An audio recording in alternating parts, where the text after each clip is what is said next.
ataupun sesi taklimat mengenai keadaan COVID semasa di negeri Sabah.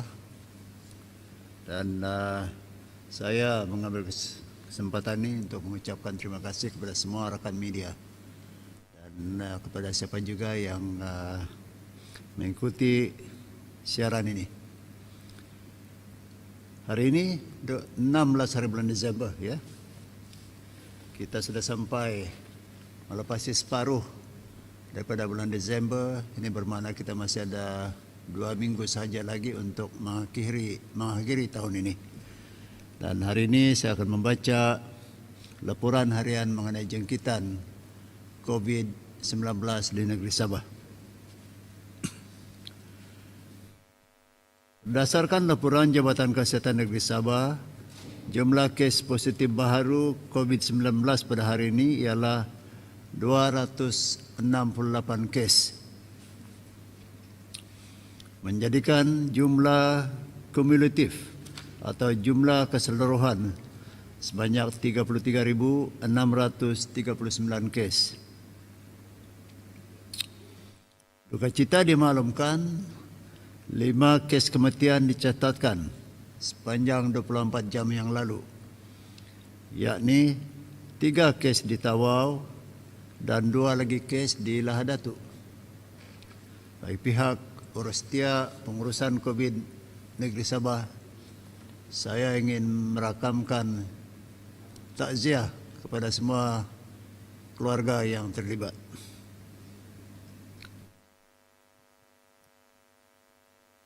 Pada hari ini juga jumlah mereka yang sembuh mengatasi jumlah yang didapati positif. Tadi saya telah menyatakan jumlah kes baru ialah 268. Tapi dalam masa 24 jam yang lalu juga 459 pesakit yang sedang dirawat atau telah dirawat telah dibenarkan untuk kembali ke rumah masing-masing setelah disahkan sembuh. Ini bermakna secara kumulatif jumlah mereka yang sembuh daripada jangkitan COVID-19 ialah 30.742 orang. Untuk pengetahuan, 2.068 pesakit masih menerima rawatan, yakni 606 orang di hospital dan 1.462 orang lagi di pelbagai PKRC di negeri Sabah. Daripada jumlah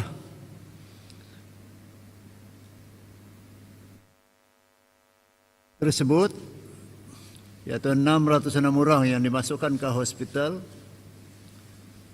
57 orang dirawat di ICU. Dan daripada 57 orang tersebut, 14 orang pesakit memerlukan bantuan pernafasan atau ventilator. Berikut ialah jangkitan COVID atau kes baru mengikut daerah.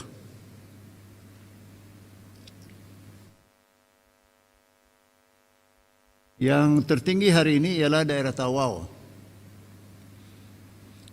69, Lahadatu 52, Kota Kinabalu 50, Penampang 34, Tuaran 20, Papar 10, Sendakan 9, Putatan 7, Ranau 4, Kota Blud 3, Beluran 3, Sempurna 2, Kuala Penyu 2,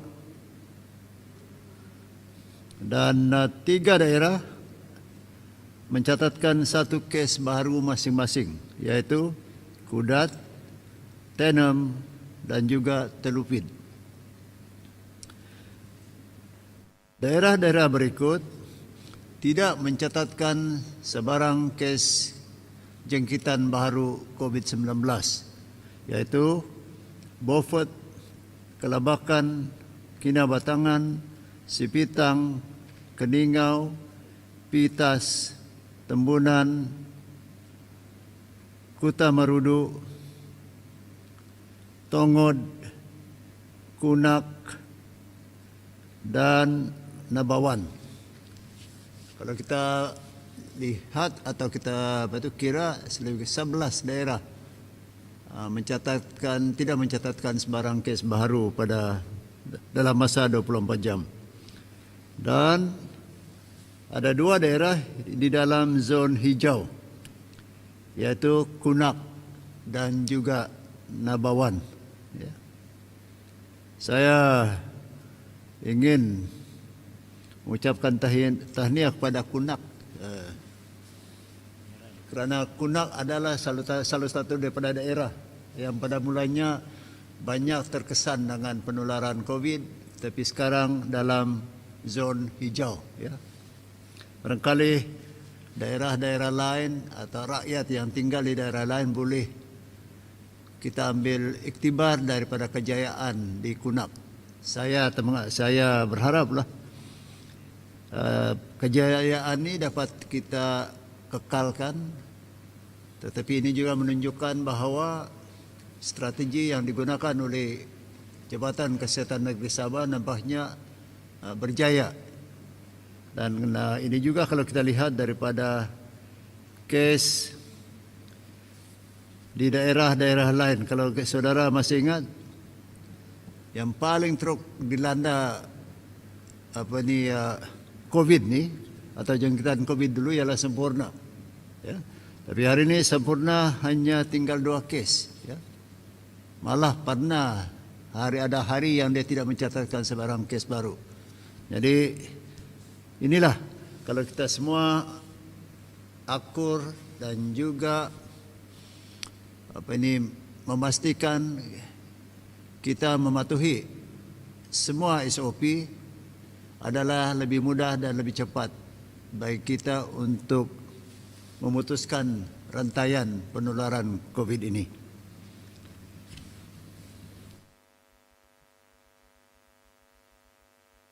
Jadi sebelum ni Kunak ni di bawah zon hijau, ya, atau dikategorikan sebagai sebentar zon kuning. Jadi dia sudah diangkat menjadi ke zon hijau.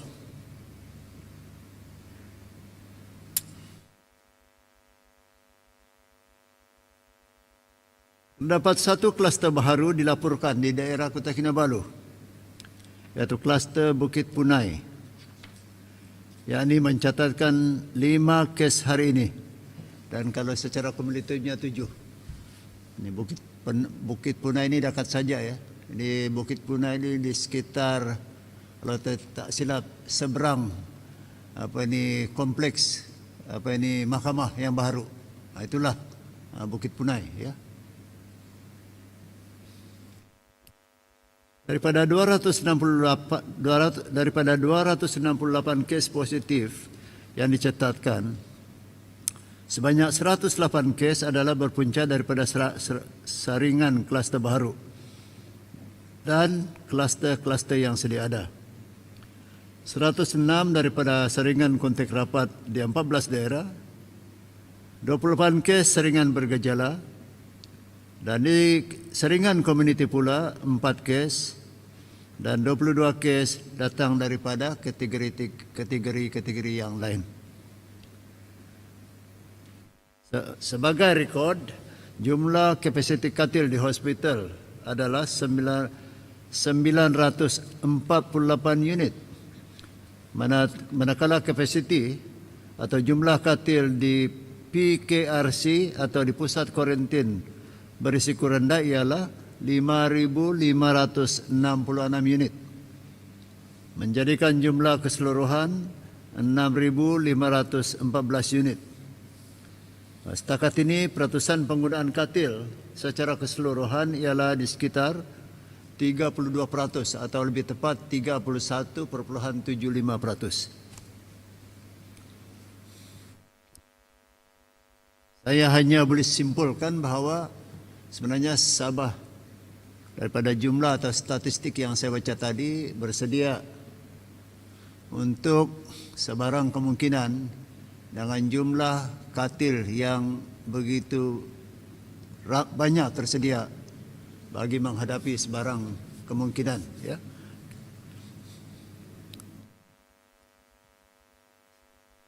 Bantuan bakul makanan atau food basket sekadar sebagai satu catatan, setakat ini 298.423 bakul makanan telah pun diagihkan kepada golongan sasar. Ini adalah laporan bagi bantuan logistik yang mana saya baca setiap kita siarkan setiap hari, dan ini sekadar untuk rekod bahawa terdapat 239 buah kenderaan yang sudah disediakan untuk tujuan-tujuan bantuan logistik di bawah usaha kita untuk menangani penularan COVID di Sabah. Dan penggunaan antara lain 21 buah untuk mengangkat pesakit, manakala 15 kenderaan digunakan untuk membantu penghantaran makanan ke lokasi-lokasi sasaran. Dan 203 kenderaan pelbagai jenis juga adalah tersedia untuk digunakan bila-bila masa diperlukan. Berikut ialah statistik mengenai kadar pematuhan penduduk terhadap SOP Perintah Kawalan Pergerakan Bersyarat atau PKPB. Dan ini juga kita siarkan setiap hari dengan harapan dia sedikit sebanyak mencerminkan kepatuhan, compliance, rakyat jelata kepada semua SOP di bawah PKPB. Dan sekali lagi saya ingin mengucapkan tahniah kepada 4 daerah ini yang mengakalkan prestasi yang amat tinggi dari segi pematuhan kepada SOP yang ditetapkan. Daerah tersebut semuanya mencapai 99%. Dan daerah tersebut ialah Kinabatangan, Sepitang, Kota Belud dan juga Kota Kinabalu. Daerah Kudat, Beaufort, Kunak mencapai 98.5%. Manakala daerah yang saya nyatakan di bawah ini mencapai 98% pematuhan atau compliance, yaitu sempurna, Penampang, Papar, Kota Marudu, Beluran, Sendakan. Tadi saya lupa sebut Kunak. Kadar pematuhannya ialah 98.5%, ya. Jadi kalau kita ambil ni sebagai sesuatu cerminan kepada kenapa Kunak dan juga Sempurna seolah-olah berjaya melepasi masalah jangkitan dengan baik, ya. Tadi kita telah mengatakan hari ini Sempurna cuma ada 2 kes, ya. Dan di Kunak kosong, ya, hari ini. Ya, Kunak kosong. Ini kita dapat cerminkan daripada peratusan compliance atau pematuhan SOP yang tinggi. Sempurna 98%, ya. Kunak 98.5%. Jadi saya harap ada daerah-daerah yang disebut di sini yang seolah-olah rendah, bukan kerana niat kita untuk merendah-rendahkan atau memalukan daerah-daerah yang rendah sedikit pencapaiannya. Sekadar sebagai satu bentuk peringatan kepada kita, lebih tinggi prestasi pencapaian atau pematuhan kita kepada SOP, lebih cepat kita memutuskan rantaian penularan virus COVID ini. Dan berikut ialah mereka yang mencapai 97%. Lahdatu, Tuaran, Keningau, Tenem, Tawau, Ranau 96%. Ranau hari ini 4 kes baru kalau saya tidak silap. Ya. Jadi kalau ada yang marah, jangan marah. Saya pun orang Ranau juga. Dan nomor 19 ya. Tapi hasrat dan niat saya ikhlas sekadar untuk memberi gambaran pada akhirnya apapun tindakan yang dibuat oleh MOH perlu ada timbal balas daripada sikap kita sendiri yang tinggal di daerah-daerah tersebut untuk memastikan inisiatif yang dibuat oleh MOH itu mencapai matlamatnya.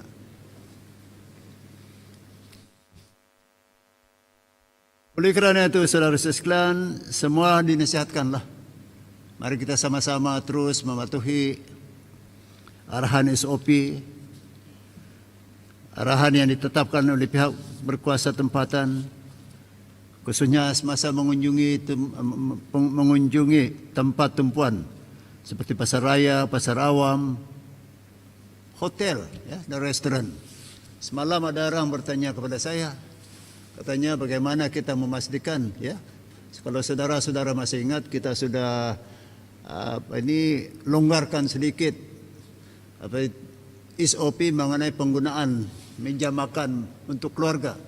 Kita telah mengatakan bahawa tidak ada jumlah satu ahli keluarga yang datang daripada keluarga yang sama duduk dalam satu meja makan selagi mereka mengamalkan physical distancing, ya, penjarakan fizikal. Jadi ada orang bertanya kepada saya bagaimana kita memastikan mereka untuk memantau agar betul-betul mereka ini datang daripada keluarga yang sama. Jawaban saya simple. Saya percaya kepada kemampuan kita untuk mengamal SOP. I think we need to trust you. Kita kena percaya bahawa semua kita adalah ikhlas dalam mematuhi penjarakan sosial ini. Kerana kalau ada apa-apa yang terjadi, dua perkara akan berlaku. Kerana virus ini dia bukan memilih sama ada ahli keluarga kah atau bukan ahli keluarga. Dia tetap melekat ataupun menjangkit kalau dia ada di situ. Kedua, kalau ini terjadi di hotel misal kata atau restoran, satu kluster baru akan timbul dan kita terpaksa tutup hotel ataupun restoran berkenaan. Arti dia yang rugi ialah premis itu sendiri dan juga keluarga, kerana kalau kita misal katalah tiba-tiba ada seorang itu masuk dan bukan ahli keluarga kita tapi sekadar kerana kita kenal dia, kita marilah duduk satu meja tanpa kita ketahui bahawa sahabat kita itu ada pembawa positif. Jadi ahli keluarga kita yang sihat pun semua terjebak atau terdedah kepada jangkitan ini. Jadi itulah kalau saya boleh nyatakan kita sama-sama jagalah. Orang bilang kita jaga diri kita sendiri. Dan kita harapkanlah sense of responsibility daripada setiap orang. Kerana inilah cara baik kita untuk memastikan kita dapat memutuskan penularan ini dengan cepat. We want to go back to normalcy as soon as possible. Kita mau kembali kepada kehidupan macam dahulu. Tetapi dia perlu kerjasama daripada semua pihak. Dan kerjasama yang paling penting ialah sikap diri kita sendiri untuk tidak melanggar mana-mana SOP tersebut.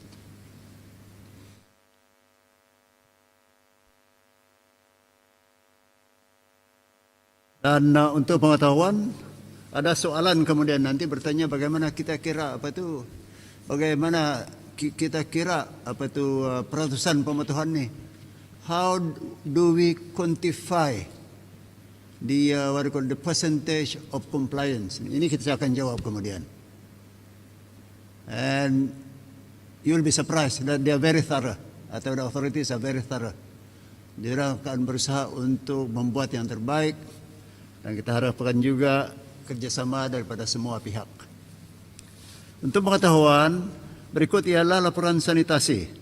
Jabatan Bomba dan Penyelamat Sabah telah melaksanakan sanitasi awam di 6 premis di 4 buah daerah, iaitu di Kinabatangan, Tawau, Sempurna dan Senakan. Hibahan umum, Info on Wheels, Jabatan Penerangan Malaysia Sabah mengenai pematuhan SOP, mengamalkan 3W, mengelak 3C dan pembudayaan norma baharu telah dilaksanakan di 134 lokasi di 20 buah daerah. Hibahan dibuat dalam 6 bahasa, itu bahasa Melayu, bahasa Mandarin, bahasa Dusun, bahasa Murut, bahasa Iranun dan juga bahasa Bajau. Dan sebagai ingatan diri saya sendiri dan semua ingatan saudara sekalian, cepat-cepatlah kita menjalani ujian saringan dengan segera sekiranya kita mempunyai kontak rapat dengan individu yang kemudiannya disahkan sebagai positif COVID-19. Saya seterusnya akan membaca kepada beberapa soalan yang telah dikemukakan. Ya.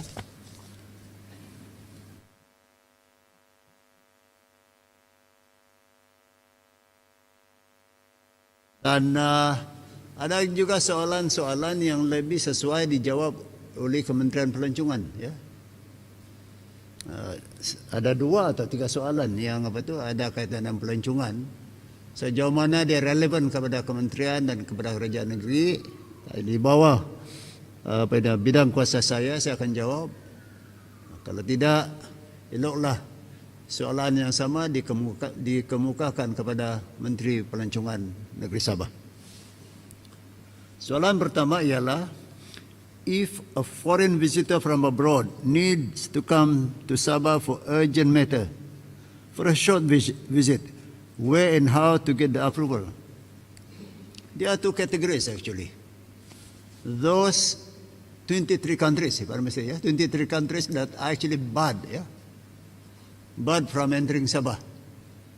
And those outside the 23 countries. Bagi mereka yang berhendak datang ke Sabah, daripada 23 buah negara ini, 23 buah negara ini yang dianggap sebagai berisiko tinggi. Ya. Misal katalah, dia ada keperluan, untuk keperluan yang keperluan segeralah untuk datang. 3 kategori saya yang dibenarkan, ya. 3 kategori, ya, yang boleh memohon untuk masuk ke Sabah. 1, diplomat, ya. Duly accredited diplomats, itu perkataan yang sebenar. Kedua, mereka yang menjadi pekerja penting di industri ONG atau oil and gas, ya. Dan ketiga, ada kaitan kekeluargaan dengan mereka yang tinggal di Sabah. Sebagai misalnya anak, istri, suami yang kebetulan terperangkap di luar negeri semasa PKPD dilaksanakan dan sekarang mau balik, ya. Tetapi mereka terperangkap di negara di kalangan 23 buah negara yang disekat masuk nih. Ini mereka boleh di 3 kategori. Yang lain-lain itu yang tidak termasuk dalam 3 kategori, unfortunately the answer is no, ya. Tidak dapat dipertimbangkan. Kalau di luar daripada 23 buah negara ini, untuk tujuan-tujuan yang lain, yakni mereka yang bukan dianggap sebagai negara berisiko tinggi, mereka boleh memohon dahulu kebenaran untuk datang ke negara ini daripada Jabatan Immigration Malaysia. Ya. Dan ada dia punya I think there is a website that you can actually access. So make full use of it, yeah. So Daily Express, I hope I'm quite clear on this, yeah. If I may say it again, there are 2 categories of visitors. 1, the 23 countries that are barred or residents are barred from entering Malaysia, yeah, or even Sabah for the matter, yeah. And these are the countries that are what we call this categorized as high risk countries. The people are high risk because of the cases, of the huge number of positive cases in their respective countries. Yang ini exception, three exception from these countries, and that is one, diplomats, duly accredited diplomats, I may use the words. Two, those essential staff who are working in the ONG sector. And three are family members of Sabah residents who want to apply to come to rejoin their relatives or their loved ones in Sabah. Inilah. And the other, of course, if you are outside the 23 countries, you need to apply to the Director of Immigrations, access the website. You will find what we call this a guideline on how to apply online to come over to Malaysia. So saya haraplah itulah jawapan yang saya boleh bagi kepada soalan yang dibawa oleh Daily Express. Soalan daripada Borneo Today. Kes positif baharu di Papar hanya 1 digit sejak beberapa hari lepas.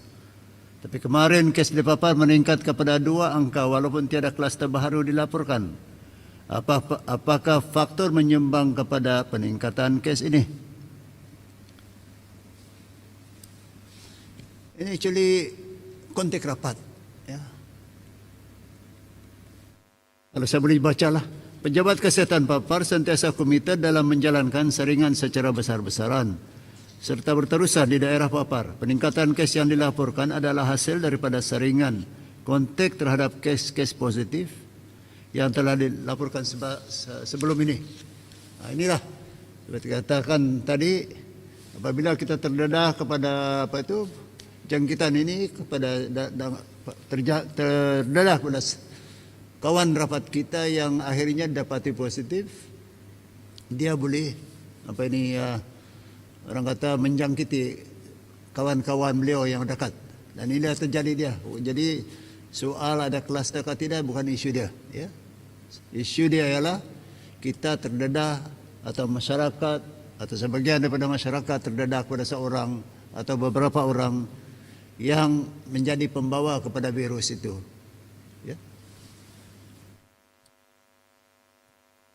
Soalan kedua daripada Borneo Today, minggu depan masyarakat Kristian akan meraihkan perayaan Christmas. Adakah kerajaan negeri akan benarkan aktiviti kunjung mengunjung susulan banyak kelonggaran telah diberikan sepanjang lanjutan PKPB ini? Kalau kita lihat sebenarnya MKN telah pun mengumumkan garis panduan bagi perayaan Christmas. Tapi garis panduan itu lebih tertumpu kepada perayaan dan juga acara sembahyang di gereja, ya. Siapa-siapa yang ingin mengetahui lanjut, saya ingat dia boleh akses kepada website MKN. Tapi sekadar untuk makluman, dan kebetulan saya pun sebelum sidang akhbar ini juga menerima WhatsApp dari seorang sahabat yang beragama Kristen. Dia pun melahirkan kebimbangan bahwa dan menyatakan dan meminta kawan-kawan beliau supaya kita elakkan daripada mengadakan social gathering atau perhimpunan sosial untuk menyambut Christmas ini. Dan saya harap kenyataan ini tidak dianggap sebagai tidak menggalakkan meraihkan Christmas, ya. Tapi it's been proven, ya, telah dibuktikan virus ini yang dipanggil virus. Sebenarnya saya paling senang hati kalau ada social gathering. Dia incik virus ni atau cik virus COVID ni, dia cukup senang hati, ketawa dia kalau kita ada social gathering. Di sana dia menjadi betul-betul ni. Jadi kalau bolehlah, selagi boleh, kita berpada-padalah dalam setiap perayaan, bukan sekadar bukan sekadar pergi Christmas lah, perayaan tahun baru dan sebagainya. Try to avoid social gathering, because that untuk memetik kenyataan sahabat saya, 15 menit punya kegembiraan, 15 hari penderitaan dah. Ini dia punya exact words yang saya pakai ini. So, tolonglah berpada-pada, ya. Itu saya jawaban saya lah, nasihat, ya.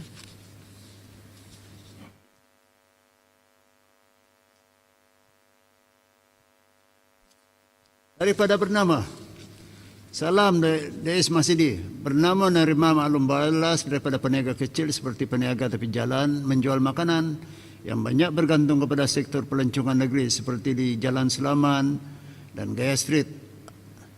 Mereka bersyukur dengan PKPB dilonggarkan dan memulihkan Sabah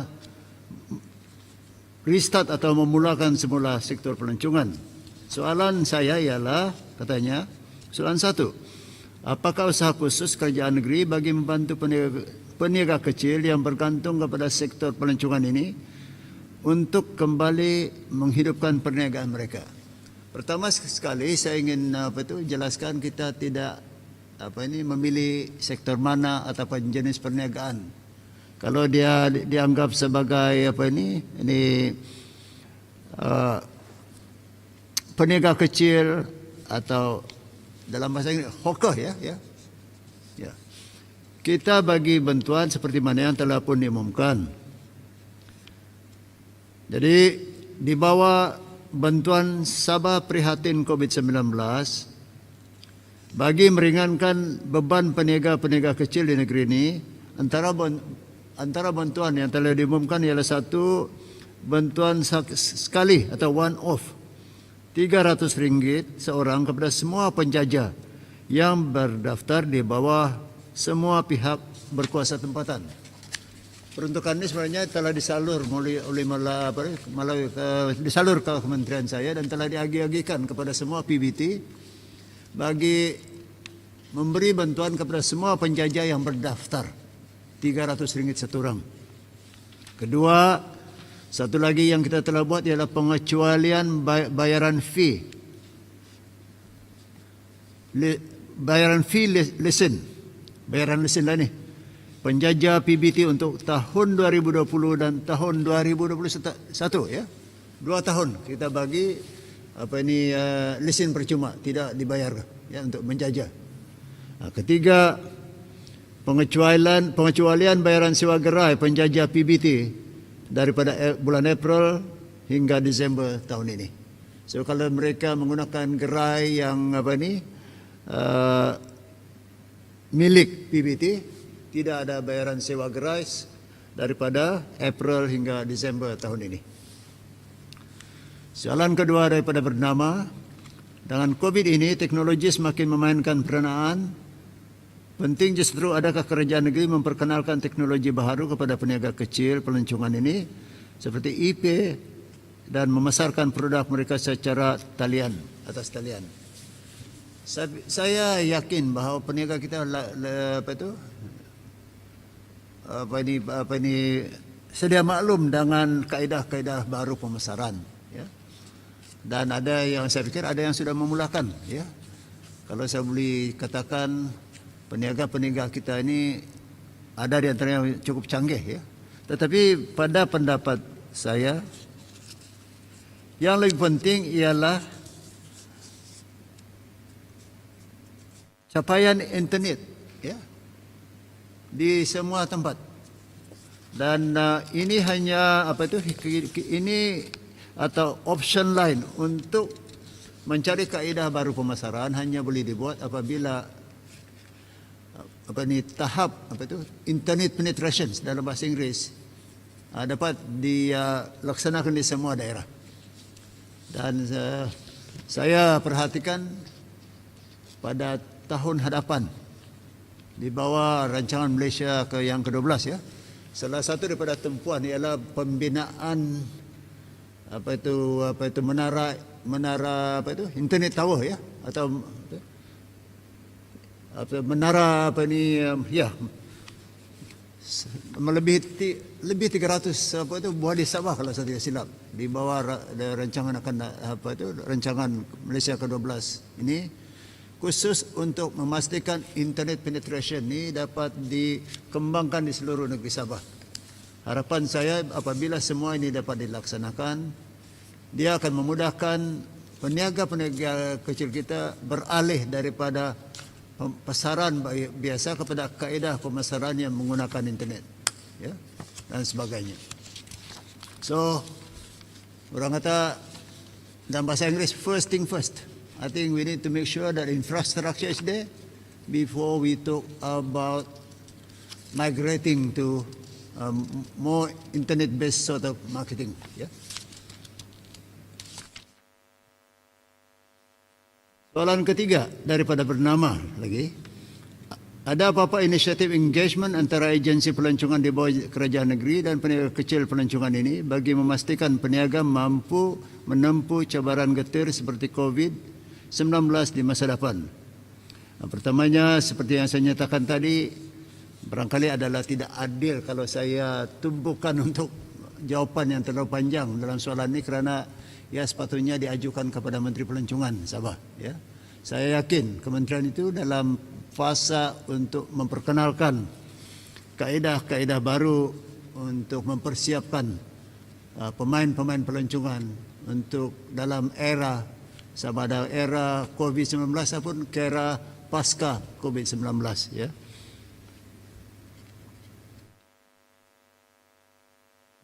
Itulah saya jawapan saya lah. Ya.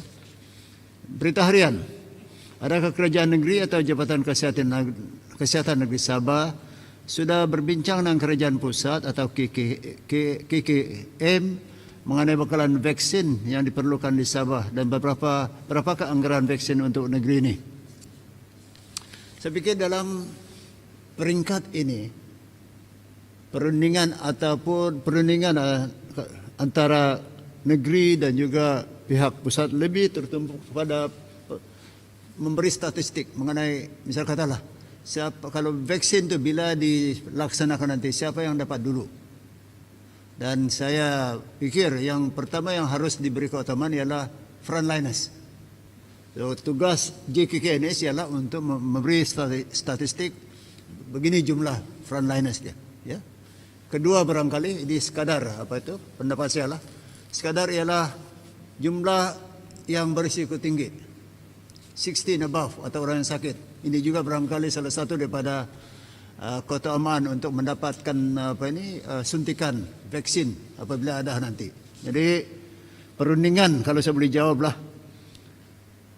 perundingan yang berlaku sekarang atau persediaan yang dibuat sekarang lebih kepada mendapatkan data. Seperti mana yang saya nyatakan tadi, untuk diberi kepada pihak MOH atau pusat, kerana data-data ini akan menentukan siapa yang diberi keutamaan untuk mendapat suntikan vaksin ini apabila dia sampai atau digunakan. Ya. Dan seperti mana yang kita sedia maklum, vaksin ini masih dalam fasa percubaan, ya. Still in the clinical trial, isn't it? So, belum ada kata putus bila akan digunakan atau bila akan dilaksanakan di Malaysia. Ya. Soalan seterusnya, memandangkan ramai rakyat asing juga dijangkiti COVID-19, adakah rakyat asing di Sabah juga akan diberi vaksin? Pertama sekali, kalau kita merujuk kepada kenyataan yang amat berhormat Perdana Menteri pada 27 hari November, beliau menyatakan rakyat Malaysia akan diberi vaksin secara percuma. Ya. Ini kenyataannya yang amat berhormat. Manakala warga asing akan dikenakan charge yang akan ditetapkan oleh Kementerian Kesihatan Malaysia. Walau bagaimanapun, buat masa ini pihak Kementerian Kesehatan Malaysia belum mengeluarkan apa-apa kenyataan mengenai charge bayaran ini yang dikenakan ke atas warga asing. Soalan ketiga, saya ingat kita masih berita harian ya. Ada kemungkinankah pengambilan vaksin COVID-19 akan diwajibkan kepada semua warga tempatan dan rakyat asing di Sabah? Memenangkan kes di Sabah sangatlah tinggi. Pertama sekali betul kita tinggi, tapi saya ingat kita sudah sampai kepada tahap stabil lah. Walaupun angka kita masih dalam lingkungan 3 digit ya. Dan seperti mana yang saya nyatakan awal-awal dahulu, dia seolah-olah macam satu yo-yo, turun naik mengikut adanya kluster baru. Tetapi kalau kita bandingkan dengan Selangor lah misalnya kata, saya pikir yang menjadi perhatian dan kebimbangan sekarang ialah di Lambah Kelang ya. Karena kita lihat di situ disiarkan kes yang amat tinggi pada setiap hari. Tapi soal kita tinggi atau sebagainya, kita menunggu ketetapan daripada Kementerian Kesehatan Malaysia sama ada vaksin itu diwajibkan atau tidak. Belum ada kata putus ya. Cuma kalau kita ambil kenyataan yang amat berhormat Perdana Menteri pada 27 sekali lagi sebagai satu barangkali satu cerminan ataupun satu berkata satu dasar yang dicadangkan, dia lebih tertumpu kepada kesukarelaan ya. Arti dia tidak dimestikan atau tidak diwajibkan. Tetapi ketetapan ataupun pendirian rasmi belum kita tunggu daripada Kementerian Kesehatan setakat ini. Ini sampai kepada soalan yang cukup menarik nih, yang saya telah nyatakan dari awal-awal tadi. Ini datang daripada Straits Times, New Straits Times. How do you measure or assess the SOP compliance percentage rate? Ini agak panjang jawapan yang kalau saya hendak jelaskan satu persatu. Tetapi ukuran kita ialah dalam pemetahan SOP ini ada dalam 5 aspek. Aspek ekonomi, keagamaan, sosial, sukan atau rekreasi, keselamatan dan juga politik. Dan to the honesty, you'll be surprised. The various authorities, including the police and as well as the health department, are actually quite thorough with the assessment. Yeah? And these are some of the aspects that they make evaluations on coming with the percentage of compliance. Saya baca lah, politik misal kata ukuran, pemantauan ke atas aktiviti parti-parti politik seperti ceramah, mesyuarat, penyampaian sumbangan, bantuan, perjumpaan dengan masyarakat dan lain-lain. These are the political activities that are being monitored to indicate the sort of compliance in the political sector that affected into the overall what we call this assessment of the percentage of compliance.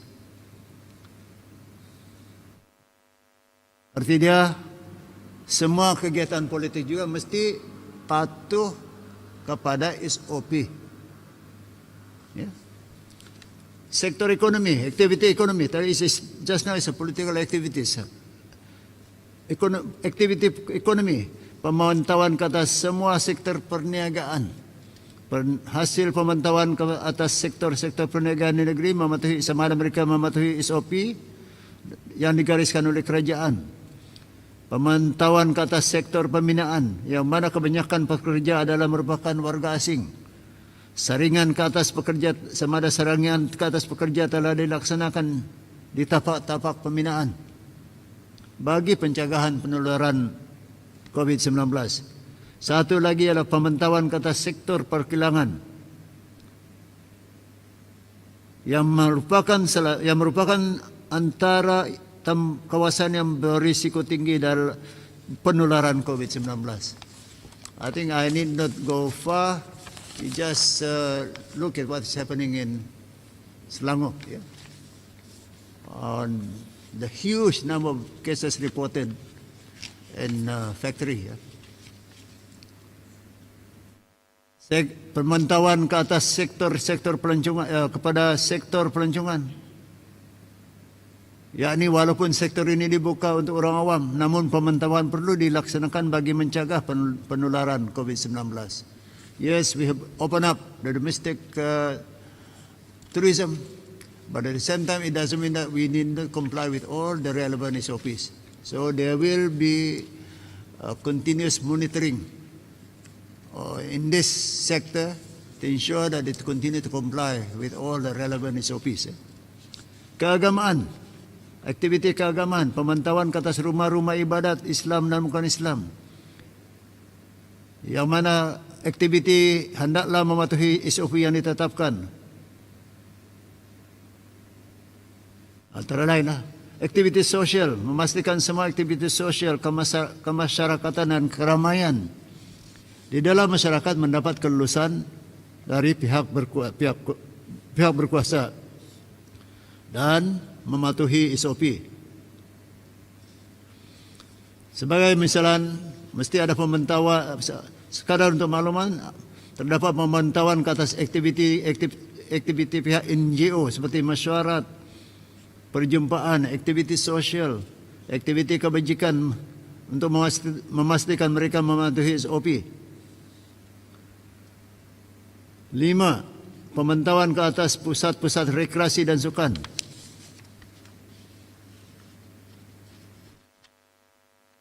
6. Seringan dilaksanakan ke atas semua OKT atau orang yang kena tahan. Ya. Sebelum ditahan di mana-mana lokap. Seringan dilaksanakan ke atas benduan-benduan setiap penjara di negeri bagi mengelak penularan COVID-19. Juga seringan dilaksanakan di pusat tahanan sementara bagi pencegahan penularan COVID. Dan that has been that's the reasons why Tawau, PTS Tawau have have registered a new slightly a high number, because they have been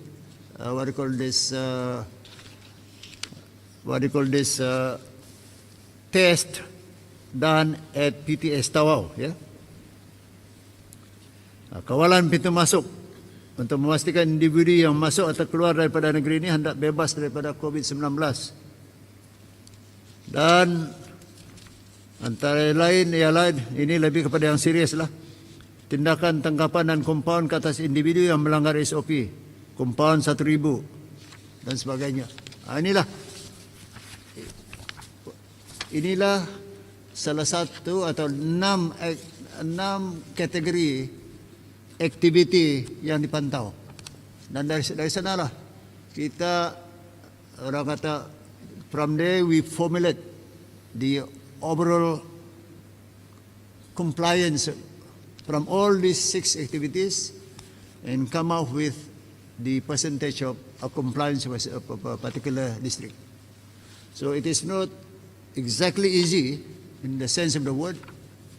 The police and the health department are quite thorough with the assessment. So the percentage that we give, what I read you every day, is not something that I just pluck from the sky. They actually come up from real surveillance work that have been done by the relevant authorities. Dan saya harap setelah menjawab soalan yang telah dinyatakan oleh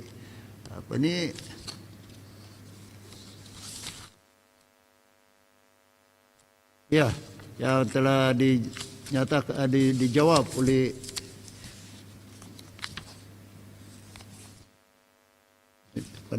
telah disoal oleh New Straits Times ya. So panjang sikit jawapan saya pada kali ini dan sesi kita. Kalau ada lagi soalan-soalan tambahan dipersilakan ya. Kalau ada lah.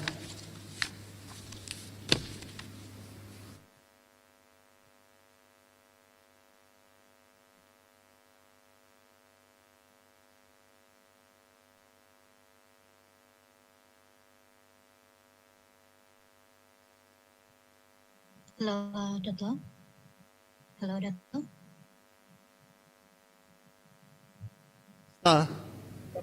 Hello. Avila Yes, ni. Dato. Yeah, Christy here. Dato, just want to confirm, will there be any ruling for Christmas gathering? Contohnya limitations of no more than 2 families Boleh, or something like that. I can't hear you. Would you like to repeat the question? Perhaps slightly louder, please. Thank you. Yeah. Would there be any ruling for Christmas gathering, like maybe a limitations of family or number of family members, or like maybe 2 families or 15% during Christmas gathering? Tidak dengar?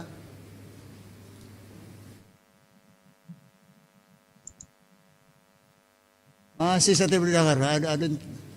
My hearing is still good. I can hear you.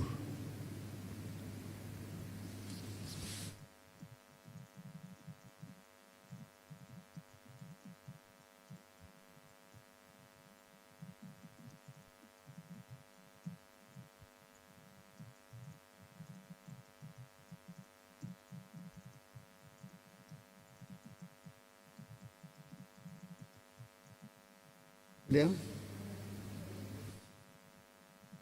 What's the question?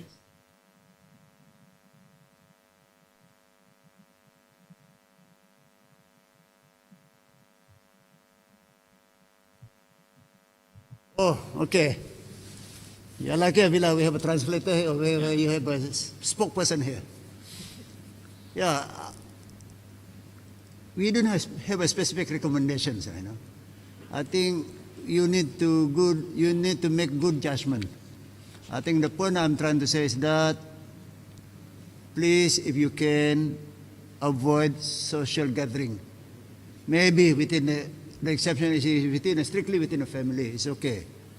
But once you invite outsiders to join, then you are opening up a possibility of infections. So, kalau boleh lah, try to limit within family members. This is not a rule, this is just what I feel. Because the worst thing to happen is the moment we invite outsiders which we don't have, which we are not sure whether they are positive or negative, then perhaps the possibility of infection, God forbids, is there. So I leave it to the good judgment of every family. Always bearing in mind that overriding consideration is the continuous health and welfare of the family members. Okay, thank you, Dato. Okay.